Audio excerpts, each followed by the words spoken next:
नाज़रीन ख़बर है घोसपुर में सिंध हेल्थ केयर कमीशन तरफा पूरी सिंध अंदर अताई डॉक्टर खिलाफ केतरे अरसे का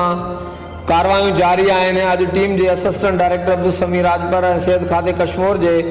फोकल पर्सन डॉक्टर सैयद इम्तियाज़ शाह की अगवानी में घोसपुर शहर के मुख़्तलिफ़ हंधनि मेन बस अड्डो शाही बाज़ार ऐं दौली चौक वाले इलाइक़े में ओचितो कार्रवाई करे एक लेबॉरेटरी ऐं 5 क्लिनिकूं सील करे छॾियूं। टीम की शहर अंदर दाखिल थियण ऐं कार्रवाई करण की खबर फैलजण ते केतरा ही अताई डॉक्टर क्लिनिकूं खाली कराए ताला हणाए फरार थी विया। इन मौके ते टीम के अगवाननि मीडिया वारनि खे ॿुधायो त कोर्ट जे ॾिनल हुकुम तहत पूरे सिंध अंदर अताई डॉक्टरनि ऐं गैर कानूनी लेबॉरेटरियुनि खिलाफ़ कार्रवाई जारी आहिनि ऐं अॼु घोसपुर अंदर कार्रवाई करे एक लेबॉरेटरी ऐं 5 क्लिनिकूं सील कयूं आहिनि ऐं अहिड़ो इतलाह अॼु पुलिस खे बि ॾिनो आहे जेकॾहिं कंहिं सील थियल क्लिनिक खोली त संद खिलाफ़ सख्त कार्रवाई कंदासीं। हर वक्त आगाह लाइ ॾिसंदा रहो JTN वेब न्यूज़।